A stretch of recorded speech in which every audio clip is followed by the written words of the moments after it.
حضور غوث پاک رضی اللہ تعالیٰ عنہ کے ابھی طالب علمی کا زمانہ ہے اور آپ کے دو دوست ہیں آپ کے ساتھ.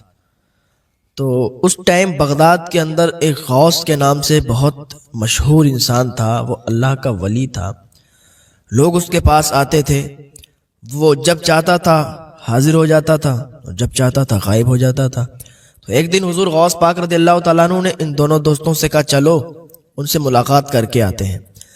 تو ایک دوست نے کہا کہ میں ایسا سوال کروں گا کہ وہ لاجواب ہو جائیں گے، میرے سوال کا جواب نہیں دے پائیں گے.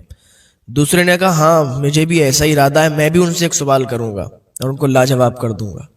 لیکن حضور غوث پاک فرماتے ہیں میں تو صرف ان سے ملنا چاہتا ہوں، میرا تو بس ملنے کا ارادہ ہے، کوئی سوال جواب کا ارادہ نہیں ہے. بس میں تو بس ایسی ہستی ہے کہ خود ظاہر ہوتے ہیں خود غائب ہو جاتے ہیں، اللہ کے نیک بندے ہیں، ملاقات کرنے کا دل ہو رہا ہے ملاقات کر کے چلاؤں گا. تینوں لوگ نکلتے ہیں مدرسے سے اور جاتے ہیں بغداد میں ان اللہ والے سے ملنے، اور چلتے چلتے سفر طے کرتے کرتے اور منزل پر پہنچ جاتے ہیں، یعنی اسی اللہ والے کے مکان پر پہنچ جاتے ہیں. لیکن اس ٹائم وہ وہاں موجود نہیں تھا، ایک دم ظاہر ہوا تو جو حضور غوث پاک رضی اللہ تعالیٰ عنہ کے ساتھ جو دو ساتھی گئے ہوئے تھے، ان میں سے ایک ساتھی سے انہوں نے فرمایا کہ تم مجھ سے سوال کرنا چاہتے ہو کہ سوال کرو گے میں لاجواب ہو جاؤں گا. سنو تمہارا سوال یہ ہے اور اس کا جواب یہ ہے. سوال بھی بتا دیا اور جواب بھی بتا دیا اور کہا سنو میں تمہارے اندر کفر کی علامتیں دیکھ رہا ہوں، میں تمہارے اندر کفر دیکھ رہا ہوں. اتنا کہا اور دوسرے والے کی طرف آپ نے دیکھا اور کہا تو کیا کہتا تھا کہ میں سوال کروں گا لاجواب کر دوں گا. تو سن تیری اس بے ادبی کی وجہ سے میں دیکھ رہا ہوں کہ دنیا تیرے کانوں تک پہنچ چکی ہے، دنیا کو تیرے کانوں تک پہنچتا ہوا دیکھ رہا ہوں. اتنا کہا پھر حضور غوث پاک کی طرف دیکھا اور کہا بیٹے میں دیکھ رہا ہوں کہ تم ایک دن منبر پر کھڑے ہوگے اور تقریر کر رہے ہوگے، باز کر رہے ہوگے اور یہ اعلان کرو گے کہ میرا قدم تمام اولیاء گردنوں پر ہے اور سارے ولی اپنی اپنی گردنوں کو جھکا لیں گے. میں دیکھ رہا ہوں. حضور غوث پاک رضی اللہ تعالیٰ عنہ اور ان کے دونوں ساتھی وہ واپس چلے آئے مدرسے میں. وقت گزرتا جا رہا تھا، تینوں ساتھی محنت کر رہے تھے، مدرسے میں پڑھائی کر رہے تھے. حضور غوث پاک رضی اللہ تعالیٰ عنہ بھی پڑھ گئے اور وہ دونوں جو ساتھی تھے وہ بھی پڑھ کر اچھے عالم ہوئے. وقت دھیرے دھیرے گزر رہا تھا. ادھر حضور غوث پاک رضی اللہ تعالیٰ عنہ بھی ایک جید عالم دین بن چکے تھے، ان کے وہ دوست بھی جید عالم دین بن چکے تھے. اب وقت وہ آ چکا تھا جو اس غوث نے کہا تھا، جو وہ غوث مشہور تھا، اس نے کہا تھا کہ بیٹے تم سچے ہو، تمہارا ارادہ سچا ہے، تم منبر پر کھڑے ہوگے بغداد کے اور ایسا ایسا کہو گے. تو وہ وقت بھی آ گیا کہ حضور غوث پاک رضی اللہ تعالیٰ عنہ بغداد کے منبر پر کھڑے ہوئے اور کہا تھا، آپ نے فرمایا تھا کہ میرا قدم تمام اولیاء کی گردنوں پر ہے. تو تمام اولیاء اپنی اپنی گردنوں کو جھکا لیا. اور یہ بات حقیقت ہے. حضرت سیدنا جنید بغدادی رضی اللہ تعالیٰ عنہ منبر پر کھڑے تھے، خطبہ پڑھ رہے تھے کہ ایک دم آپ نے اپنے سر کو جھکایا اور کہا میری بھی گردن پر، میری بھی گردن پر. تو مرید ہوتے نا، مریدوں نے دیکھا تو پوچھا حضور آپ کی گردن پر آخر کیا چیز آپ کی گردن پر؟ تو حضور جنید بغدادی رضی اللہ تعالیٰ عنہ فرماتے ہیں کہ ابھی مجھے الہام ہوا اللہ رب العزت کی جانب سے اور بتایا گیا کہ ایک ایسا ولی آنے والا ہے، ایک ایسا اللہ ولی پیدا کرے گا کہ جو بغداد کے منبر پر کھڑے ہو کر یہ کہے گا. ابھی غوث پاک آئے نہیں ہے پر دھوم مچی ہوئی ہے. کہتے ہیں وہ ایسا ولی آئے گا کہ جو تمام ولیوں کا سردار ہوگا. جیسے نبیوں میں میرے آقا صلی اللہ تعالیٰ علیہ وسلم کا مرتبہ ہے، ویسے ولیوں میں اس کا مرتبہ ہوگا. جنید بغدادی فرماتے ہیں کہ میں نے اپنی گردن اس لیے جھکائی کیونکہ مجھے ابھی معلوم چلا کہ بغداد شریف میں ایک ایسا ولی آئے گا جو بغداد شریف کے منبر پر کھڑا ہو کر کہے گا میرا قدم تمام اولیاء گردنوں پر ہے.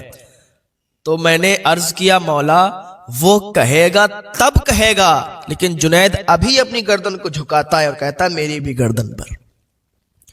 سبحان اللہ. ابھی آئے نہیں ہے حضور غوث پاک پر چرچے چل رہے ہیں، ذکر چل رہا ہے.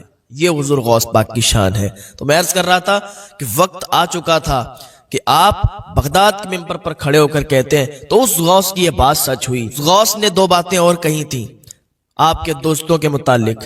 ایک نے جو کہا تھا کہ میں ان سے سوال کروں گا لاجواب کر دوں گا، سب سے پہلے والے نے تو بات انہوں نے کہی تھی کہ تیرے اندر میں دیکھ رہا ہوں کفر کی جھلکیاں دیکھ رہا ہوں۔ تو کیا ہوا کہ اپنے وقت کا جید عالم بنا، بہت بڑا عالم بنا، یہاں تک کہ بادشاہ روم نے اسے اپنے قریب کر لیا۔ بادشاہ روم اس کو اپنے پاس بٹھانے لگا، اس کی عزت بہت کرنے لگا، تعظیم بہت کرنے لگا، یہاں تک کہ اس نے لوگوں کو چیلنج کرنا شروع کر دیا، لوگوں سے مناظرے کرنا شروع کر دیا، ایک اچھی خاصی عزت کمائی، مناظرے بھی جیتنے لگا۔ بادشاہ روم کو اس پر بہت بھروسہ ہو گیا، وہیں کی ایک لڑکی پر اس کا دل آ گیا تو بادشاہ روم سے کہنے لگا کہ حضور میری اس کے ساتھ آپ شادی کروا دیجئے، میں اس سے بڑا پیار کرنے لگا ہوں۔ تو بادشاہ روم نے کہا اچھا اگر تو اس سے شادی کرنا چاہتا ہے تو عیسائی دھرم قبول کر لے۔ اس نے عیسائی دھرم قبول کر لیا اور کفر کے دلدل میں پھنس گیا۔